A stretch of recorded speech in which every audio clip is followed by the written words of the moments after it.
I'm more upset with Greg Biffle. He's the most unprofessional little scaredy cat I've ever seen in my life. He wouldn't even fight me like a man after.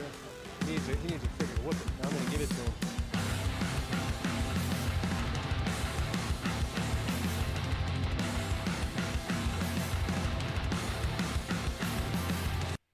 Good day, race fans, and welcome to the Intentional Wreck Podcast, the podcast made by race fans for race fans, from the casuals to the lifelong gearheads. My name is Jeff, and I'm just here with Corey today, and we are doing more of a quick episode, flying two-man on this one. Finn is away with his family, having some good family time, so he won't be with us this week. So it's just going to be the two of us. Bear with us on any potential audio differences from the norm. We are trying a few new things here and trying to get the hang of being able to be without. Normally, Finn is the one who is handling a lot of the technical end, and we are usually just feeding the audio. So we're hoping that this doesn't sound too bad.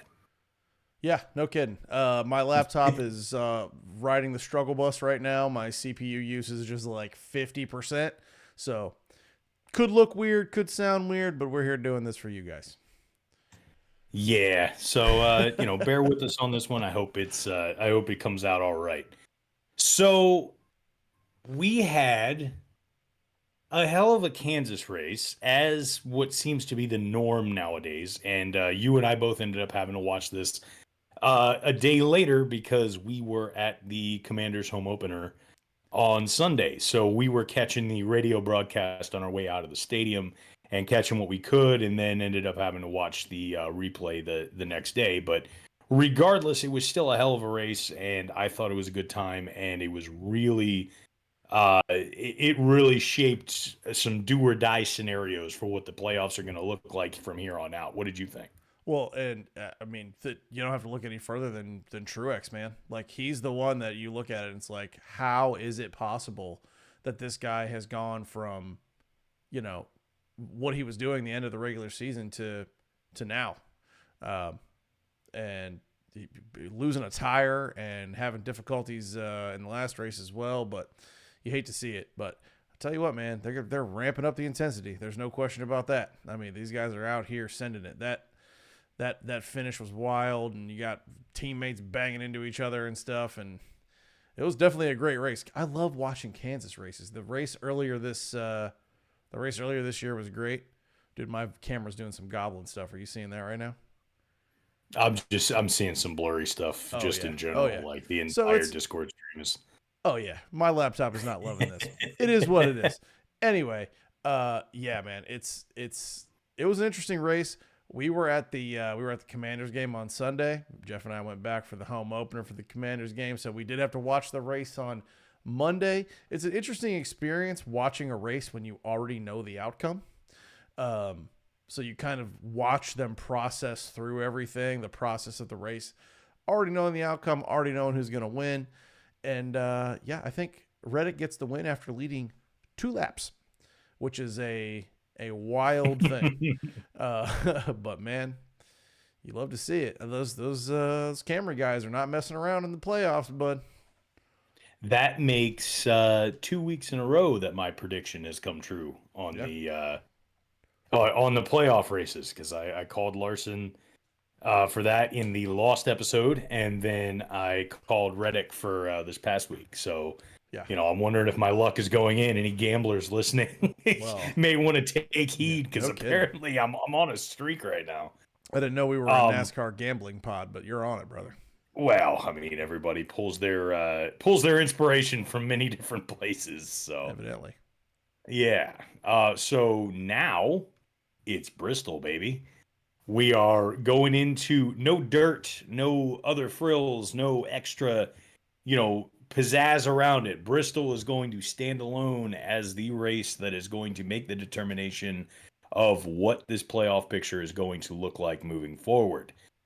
We have when you brought up Truex at the Kansas race, one of the things that was interesting, the news had dropped either today or yesterday that they found out that his tire had a puncture in it prior to actually being mounted, which was one of the reasons why he was having the tire issues that he was. Yeah. which is, right. interesting. It was before they news. even put it up. Yeah, that's kind of makes you wonder how that happened.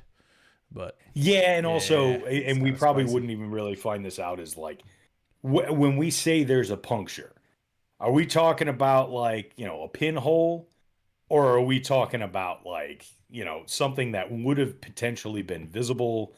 Like where is it, and where does the line go as far as, is this something that could and should have been caught by the pit team before they mounted the tire? Yeah. Or is this something that was just so like invisible to the naked eye that you would have never actually been able to see it, but ends up being catastrophic when you put it on the car and it's running at 180 miles an hour? Yeah. Yeah. And, there was some question, I know, of whether he picked something up on the track in that tire. But yeah, it sounds like they found it ahead of time. And man, that is some crazy bad luck for a team that has been on absolute fire this year. Just absolute fire. Well, and that's been flavor of the season, right? Like, because I've brought up numerous times where Christopher Bell was seeming like he was going to be the absolute, like it seemed like he was on fire at a certain point this year, and now you look at where he's at, and it's not close to having that same kind of heat. And then you see, Busher catch heat and go where he was going to. There was a point where Larson seemed like he was going to catch fire at a certain point. I mean, it's been a season of streaks in a lot of ways, and it just feels like right now, unless Truex finds his, lightning in a bottle coming into Bristol, that it feels like these streaks are going to really tell the story, and it seems like it's going to be negative streak for him as he's rolling into this race. Yeah. How about Chase Elliott dooring his teammate? That's a wild move in a playoff race. I mean, it is, but it's also, well, you consider everything that's happening there. That's wild. So normally I would say, well, you don't really have teammates in the playoffs, but in that circumstance, it definitely you do comes when you're not into in the question. playoffs. When you're not in the playoffs, you definitely have teammates in the playoffs. Yeah, you only get to exactly. make that claim when you're also in. Yeah. This is a wild move. I mean, I get heat of the moment and whatever. He didn't know what was going on, all this stuff. But man, you gotta do. This is as a new NASCAR fan, to be constantly told that Chase Elliott's the most popular driver and he's super talented and he won a championship. It has been an absolute gong show of a season for Chase Elliott, man. Like, I don't even know what to say. Like, and you stack this is like the cherry on top, or you hope it's the cherry on top. Because where do we go from here? My man is dooring Kyle Larson, who is a legit championship contender. He's not in the playoffs. He's dooring his championship contender teammate. He broke his leg. He's missed races. What else is he gonna get hit by lightning? Or like it seems like everything that can go wrong for the 9 this year has gone wrong. And man, I don't even like this one. If I'm Larson, and you all know how I feel about Larson, if you've ever listened to this show before, ever. But like, this is some outlandish nonsense going on. Like, man. Well, I mean, and mad. even regardless of how you feel about the guy, and regardless of where you stand on a driver like that, you're not sitting here like you're going to be in shock more than anything else. And even if it's somebody that you don't like, you're more so looking at it like, well, that kind of sucks for you. But then from an analytic standpoint, you're going, what is this person thinking right now? No kidding. So it's that's more so where it comes down to, is you're kind of just going, what is going on right now? So yeah. My guy, the 14 car, his pit crew got the fastest 4-tire pit stop in NASCAR history this weekend. You see that? Yeah, I saw the clip. Yeah, it's insane. 8.45 second 4-tire pit stop. Like, no one's gotten close to that this year. They beat the record by like a tenth and a half. That's crazy. It's nuts. Town. Yeah. Well, and it's just what timing? It's like, where is certain moves like this? Like, what is happening there at the throughout the season, like, because we've talked at length about what the 14 car has been and hasn't been throughout this season. And it's kind of like you're just seeing these gleams and glimpses of like what it could be, what it should be, what like it's just baffling because it's like, guys, string it together. Yeah. And put it together. The awesome pit crew is one of the reasons why I kind of went in on the 14 earlier this year, and Finn had to kind of walk me back off the ledge. But man, you can't waste this. Like, you can't waste this. And I don't know if it's the car. I don't know if it's the driver. But I'll tell you one thing for damn sure. It is not the pit crew. Whatever the problem is, it ain't ever been the pit crew for the 14 team. Because they're out here setting records. Yes, and they've been consistent throughout the majority of the year too. Yes. So it's not as though they're not, performing. It's just been, here's an awesome performance by the pit crew, and it's just been a bad car, or it's been, here's a decent performance from Chase himself, like in the way that he's driving, or something is going wrong with a part. Yeah. Or it's just, it's multiple factors that you have to string together and bring out a complete race. The team had to put all of those pieces together just, side by side to make something good. Now, there's been a few strings, where Chase has had a halfway decent race here and there. But there have been more head scratchers than there have been applaudable performances by that team. Yeah, no question. And I still question. I mean, I know we had Silver Thunder on a week ago. He's a fan of Briscoe. Finn is going to tell me how good Briscoe is, but I'm not making any judgments about that right now. What I am saying is, let's figure this out. Don't waste it when you're setting world record pit stops. Like, don't waste it. You got something good here. Let's figure it out. Right. Yeah. Yeah, so I see that another thing that you wanted to go over was Denny on that last restart. So funny. I want to get your take on that before I attempt to see if I might be able to provide any kind of perspective, at least for like what I'm thinking as somebody who's watching the 11 car actively throughout the race. Oh, my take is Denny was messing with people so Reddick could get the win. That's my take. Yeah. I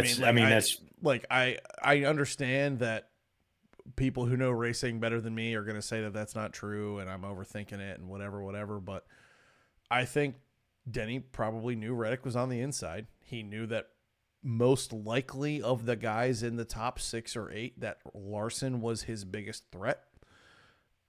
And Denny was taking Larson out of the race. That's what happened, right? So Denny came out and said Larson was hanging back too far, which I understand where that would give you an advantage. Hanging back too far will give you an advantage. I think what Denny was doing was making sure that Larson didn't get his advantage. That's what I think. Whether it was just to take Larson, I don't think it was personal at Larson. I think Denny knew that Reddick had a good shot to win, and he was making sure that Larson didn't get in the way of that. That would be my tinfoil hat take on it, I think. Right. Well, and so that's fair enough. And to be honest, I agree for the most part. The other thing that I would take into account with that is also when you look at it, Larson already had his win. Yes. So when you take into account all the things that have already happened between Denny and Kyle throughout the year, and particularly in big races, particularly even at Kansas, and the way that these kind of things have happened, I think that if there is any, motivation, if there is anything to take into account, he's looking out for Reddick, who had a rocket throughout that throughout majority of the race, but particularly throughout that last stage. Yep. And he knows that Reddick getting his win, Denny's already sitting closest without a win. He's already advancing. He's already, at a substantial amount of points. Yep. So he knows as long as he doesn't spin, he's got position. Yep. He knows he's getting his points. He knows that he's in a good spot. Yeah. Larson ends up being the biggest threat to potentially take that win away from Reddick, and Larson already has a win. Right. You saw at the end there, I forget who the other guy on the front row was, but I know Logano was in that mix. Like, Reddick went by Logano like he was standing still. there on that last restart. Like, they come around and Reddick just blows by them on the low side. And honestly, it was one of the more impressive displays of passing that I think I've seen yet by anyone. Yeah, I mean, that dive down to the infield was there. I mean, people have been doing that throughout most of the race too, is that seemed to be the move, is to really cut off that space down on the inside. So that was something to consider. Now, bringing back to who you were talking about was there and who was in it as far as they could get there. Yeah, Reddick ends up blowing past Logano, who was up at the very front. Yeah. But as far as who was in that mix, that was, there were playoff implications. Kyle Busch was there. Yeah. And Kyle Larson was there. Tyler Reddick was there, obviously. Daniel Suarez was sinking like a stone. Oh, yeah. Moving his way down towards the back because if I remember right, he didn't was take on old tires. Yeah, he was the exactly. only one in the field that didn't take tires. That's right. He basically turned himself into a traffic cone. Yes. There because he was not going to compete with these guys that were on fresh tires at that time. Right. So, yeah. And the other thing to take into consideration with that last lap anyway, the part that got me that I was worried about was Denny hit the damn wall. Like, Yes. I remember specifically watching that last lap, and they came around, I think it was either 3 or 4, and Denny took it too wide and scrapes the wall, and I'm like, oh no. Just thinking that he's about to possibly ruin his position at the end of that race. Yeah. But he took where he needed to go, and that was great. But that was the nerve-wracking moment for me for that last one. But I think to sum that up and really kind of put a button on, where things stood for Kansas, is that was a solid race throughout. It was entertaining throughout the majority of the stages. It's lived up to what Kansas has been for the last few times that we've seen this car race there. Yep. And those last couple of laps, that green, white, checkered, that restart was just fun. Because you could just see multiple guys going, this is for it. This is all the marbles. You could see all the strategy coming into play. You could see multiple factors and multiple storylines. You can come back and watch those last 2 laps and pick a different car in that top 5, top 6, and watch each car and see what strategy was playing out for either one of them. Yeah. And that, to me, that's the fun part of, NASCAR playoffs, especially like in these early stages. You're kind of watching those kind of moves take shape. You're watching the game plans come together, and that was a blast. Yeah. And I think it solidifies, at least for me, we kind of knew this already, but this package of this car, it absolutely rules on 1.5-mile tracks. Like, it slaps. Awesome. Every single time we go to 1.5 miles, it is awesome. We do have Texas coming up in a couple of weeks. I question that one a little bit because the All-Star race was so bad last year. But that's the All-Star race. It doesn't count, right? Well, so, and to add to that, it's not just that. Also, Texas in general, people have been pleading to either do something to improve Texas or take it off the slate in general for a few years now. Because it just has not made for compelling racing. Yep. The All-Star race, like you mentioned last year, was bad. The year before wasn't great. It's generally not been the most exciting track, and that's me putting it very, very friendly. Yeah. So a lot of people have called for it to be removed until they can make it better, but I just don't think that's going to be I don't think that's going to be it. So I think the only option is trying to find ways to improve it. Now, I know that I don't think it was last year. I believe it was the year before. Indy ran Texas a few weeks before NASCAR got to it because it was earlier in the season, if I remember right. Yeah. And they had just put down different compound on the track, like to fill in some of the gaps. And it made it hell on the Indy cars because it basically it turned the outside lane into an ice rink. And all the grip was inside, so it forced everybody down.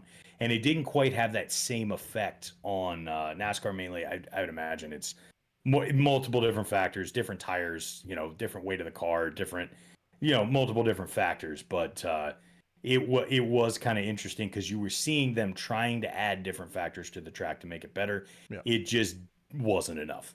Yeah. So we'll see what happens with Texas and see if something gets better. But I'm still in this camp that it's just not cutting it right now. Yeah, you never know. They're baller on the 1.5 miles though. We don't have a mile and a half this weekend, though. No.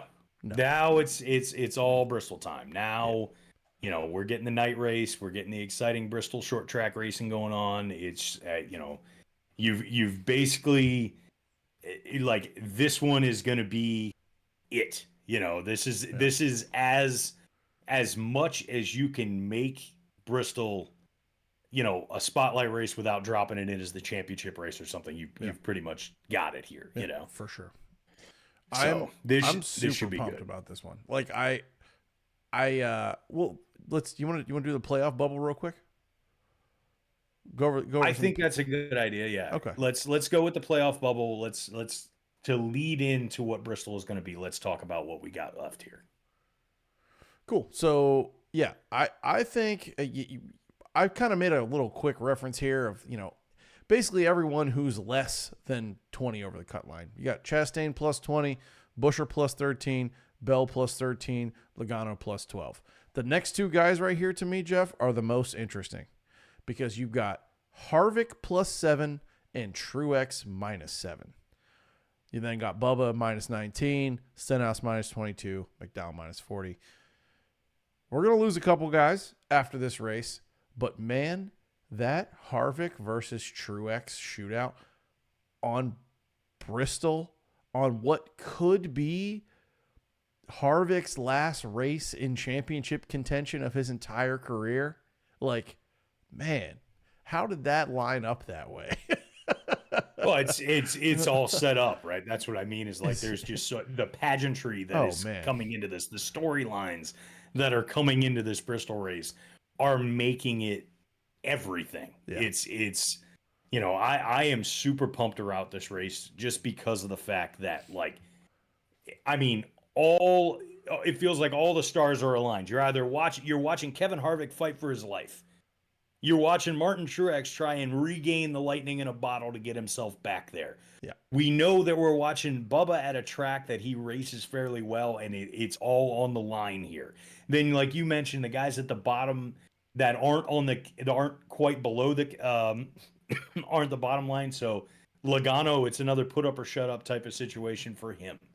I mean, here's the other thing that could make things crazy is like Chris Buescher, who has been the story of the last month and a half, the darling of the last couple, the guy from Prosper, Texas, the whole, all of that could be undone in this single race. All it would take is, I don't know, a short track wreck, which it's very possible here. So yes, I'm with you. Right. But like, so I would say, okay, so on this list, would you agree that Stenhouse and McDowell it's must win? Well, Stenhouse and McDowell are must win. Okay. So with Harvick at plus 7 and Bubba at minus 19, you're talking about a difference of 26 points. Mm-hmm. Bubba could do that if Harvick has a bad night. So I'm not going to call Bubba a must win. I do not think Buescher, I don't think we lose Buescher. I will say that. Right. I'm confident, and I'll go so far as to say I don't think we lose Logano because the Fords are strong at Bristol. Buescher won this race last year, right? So we know he can come here and hack it. If I'm Chris Bell, I'm kind of sweating a little bit. Now I know Bell has won at Bristol, but he won at Bristol dirt, so I'm not really counting that, right? If I'm anybody, like you're talking about short track wreck, we've been talking about on this show for weeks. Bell is the king of the what the F wrecks right now. Yeah, sure. Absolutely. Like if I'm Chris Bell, I am sweating. When you got Truex there nipping at your heels, Bubba could conceivably make up the points to Bell, but it would be tough.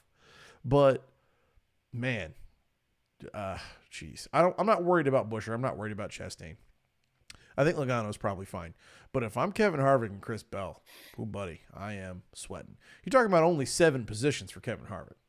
So that one's, I mean, that is a razor fit cut line for Harvick and Truex. Well, so that was the thing I was getting, because it seemed like you were leading to the concept that if you were double digits above the line, you were probably going to be safe. But then when you brought up Bell, that kind of turns that on its head a little bit. Yeah. I think the Fords that are double digits are safe. I think the Fords are safe. I don't think Bell's not safe. Bell is not safe. There is no way he's making it out of the round of 12. I will be stunned if Chris Bell makes it out of the round of 12. Now, we thought that last year, right? No, I understand they're in the round of 16. He could conceivably, obviously he's up 13 points on the cut line. He could make it to the round of 12. I don't think he's making it out of the round of 12, though last year he just clutched it up all through the playoffs and ended up in the championship 4. And damn near won a championship. So where's that Chris Bell?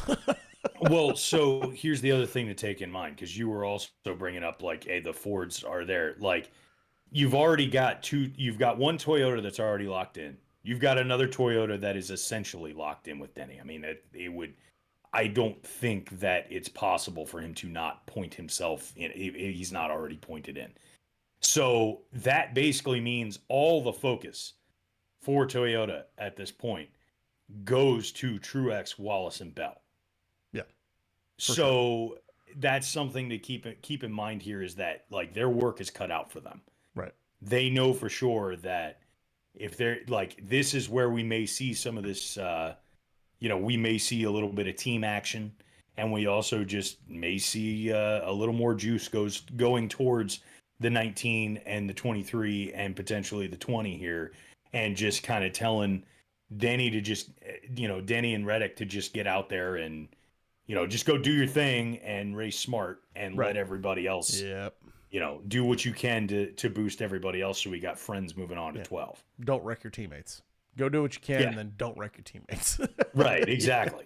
That's pretty much what, that's what it's going to have to be. Because again, this is the reverse situation. You're not talking about guys that are like, oh, you're going to ruin somebody's chance. You have to be a teammate and help your teammates' chances to give your stuff.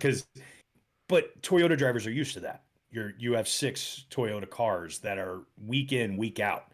They're used to being the smallest pack. They're used to being the smallest piece going into just about every race that they go into. So therefore, they're used to trying to find 1 or 2 friends in a very large pack. Yep. So, these guys are conditioned to do it. Yeah. Speaking of that, we got the news this week as well. John Hunter Nemechek full-time in the 42 next year. As Legacy Motor Club comes over to Toyota, which Finn's not here to make a Jimmy Johnson crack, so I'll bring up Jimmy Johnson. Jimmy Johnson running a team driving Toyotas is going to be interesting for him to watch, I'm sure. But yeah, they went ahead with the departure of Noah Gragson. They have locked in John Hunter Nemechek to the 42 full-time next year. I did not know this. He's been in the Cup Series before. I did not know this.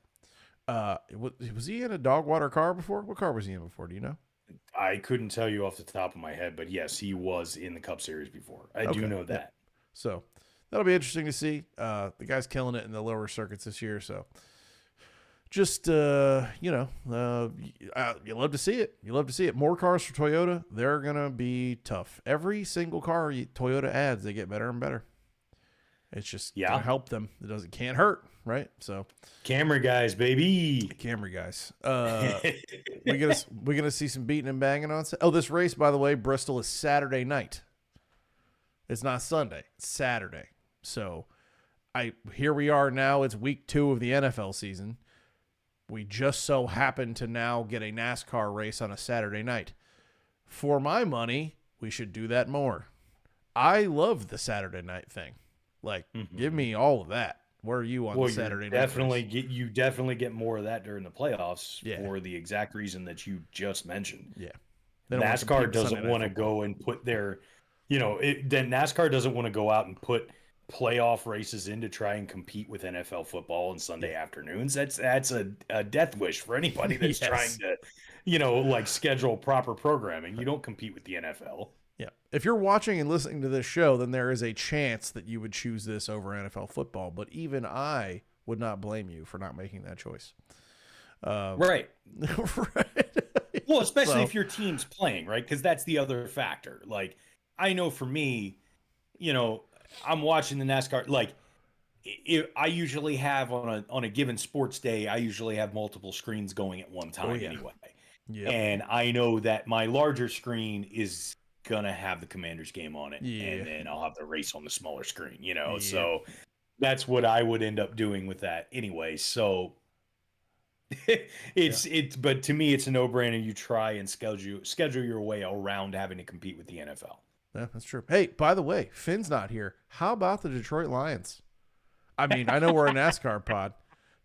They went out after we were talking them up, beat the Kansas City Chiefs as they were hanging a banner in prime time in the first game of the season. So I don't want to hear it, Finn. I don't want to hear it.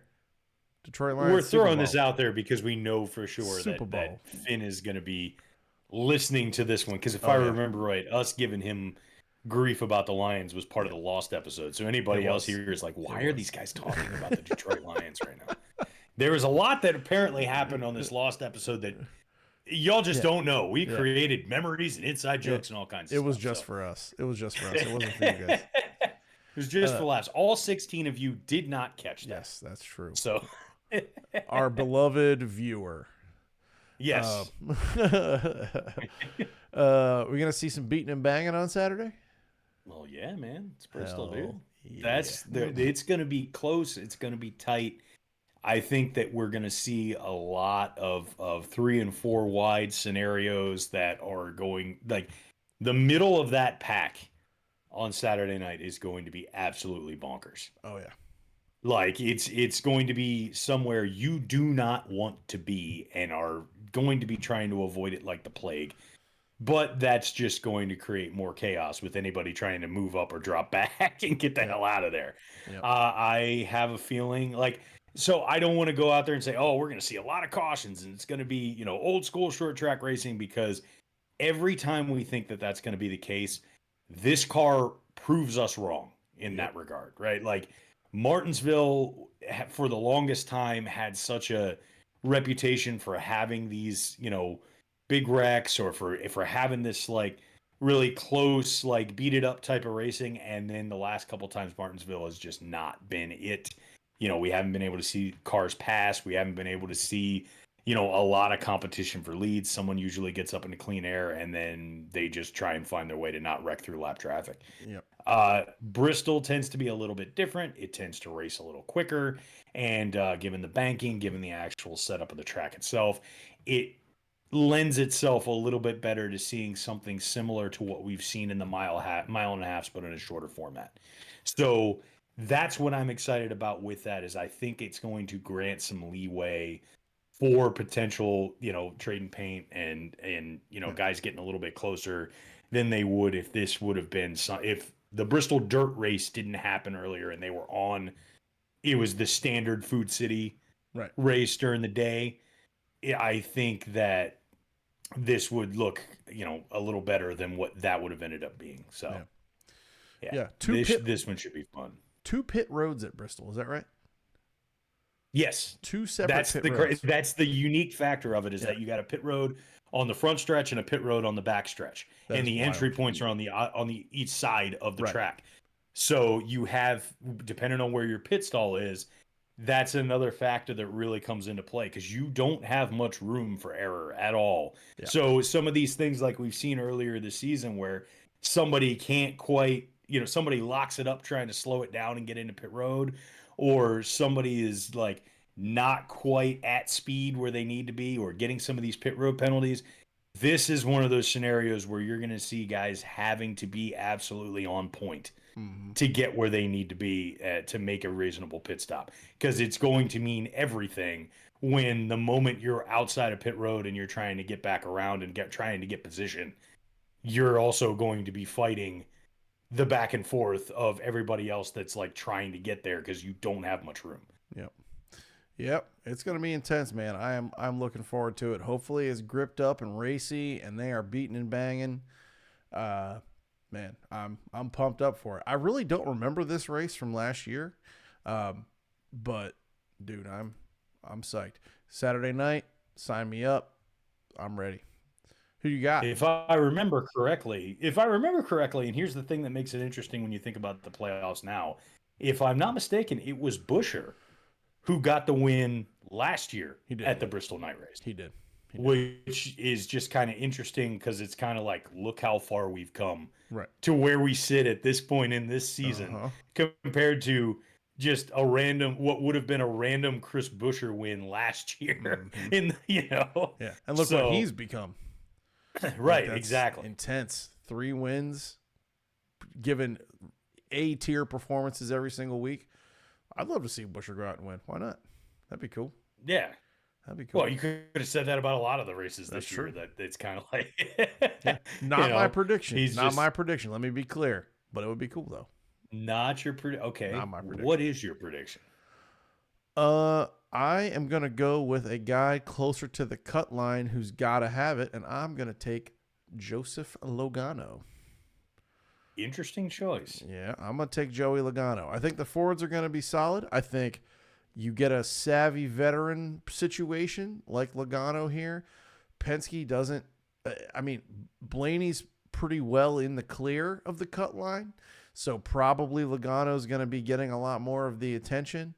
Yeah, I got Joey Logano, man. They're going to be giving him every single thing they possibly can this weekend, and I've seen him drive well on tracks like this. I think we might get a Joey Logano win on Saturday night. All right. Well, so I think that personally for me, I think that we're going to see something a little bit different. I don't think we're going to see one of the bottom of the pack fighting for the bubble type of guys get this one. I'm putting this one in Kyle Busch's court. Kyle races well at Bristol. He knows his way around. They have been constantly tweaking and changing and trying to find ways to get the car right to actually race the way that he wants it to. It's not been a factor of Kyle Busch's driving that has, had him kind of fall off, or even if it seems like he's fallen off, he's still getting top 10s. He's still getting top 5s. So just because he hasn't been winning over the last, a few weeks or so, doesn't necessarily mean that it's really anything on him. It's mostly been, here's this issue with the car. It's not quite running right the way that he needs to. It's a little too loose. It's a little too tight. So I think that they're going to actually put that together for Bristol and then have Kyle go out there and shine. So my prediction for this one's going to be Kyle Busch. Yeah, I can see both of us kind of going with the savvy veteran effect here on a track that is notoriously hard to drive. Even for the most seasoned drivers, they have a lot of difficulty getting around this place, and it is not for the faint of heart. Right. Yeah. So yeah, I think Kyle Busch. I can see that. So here's the one with that I like. With that being the case, who's your prediction for who's getting bounced and is going to be out of the playoffs by the time Saturday night's over? I'm going to go McDowell and Stenhouse are gone. I'm going to go Bell wrecks out and is gone. I'm going to go Bubba barely misses the cut line and is gone. And you get Truex, Harvick, Logano, Buescher, and Chastain all still in. Gotcha. So I've got Bell out, Wallace out, Stenhouse out, McDowell out. Got you. Okay. So for me, as far as who's going to go, I think McDowell and Stenhouse are gone. I think Logano goes. And I think that it's on the fence there, but no, I think Logano goes, and I think Truex goes. Okay. So for me, McDowell, Stenhouse, Truex, and Logano get bounced. Truex has not done well at Bristol ever.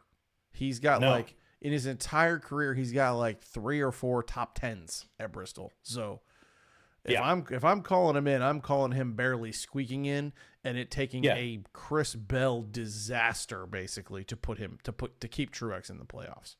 It's kind of what I'm thinking. The chips are down at this point for him to be going into this particular race. Yep. And this be the put up or shut up moment. That's I don't know. Yep. This is not a favorable for Truex going into it is this not. race. It is not. Yeah. It is not. I think we're probably on the way out here, though. I just want to take a second and say thank you all for bearing with me. I'm trying to record this. I'm pretty sure my camera has been messed up for the entire show, so I think I'm getting like still images and like a little slideshow action here. So try to get that figured out for the next time. But I think the audio's there. Jeff looks great as always. He's got that glorious hairline, even though he's got a hat on. Yeah, so thank you for that. But Jeff, if you unless you got anything else to say, I texted Finn a minute ago just to see if he had a prediction, but he hasn't answered yet. So we're gonna just let him. Finn's on tweet it out or vacation. something. He's not gonna give us his. He's not gonna give us his NASCAR picks. It was worth. Well, a he's shot. out on vacation right now. It so was worth a shot. Yeah, definitely worth trying.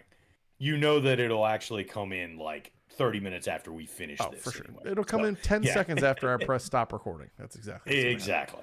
Yep. But yeah, enough of that. That's going to wrap things up for us this week. Please make sure you check us out on YouTube, Spotify, and iHeartRadio under the name Intentional Rec. Please like, share, subscribe, and tell all your friends. You can also find us on Twitter at IntRecPod. That's at INTWRECKPOD. Find us, follow us, and talk racing. And enjoy the race on Saturday night, everybody. Adios. I'm more upset with Greg Biffle. He's the most unprofessional little scaredy cat I've ever seen in my life. He wouldn't even fight me like a man after. He needs a freaking whooping. I'm going to give it to him.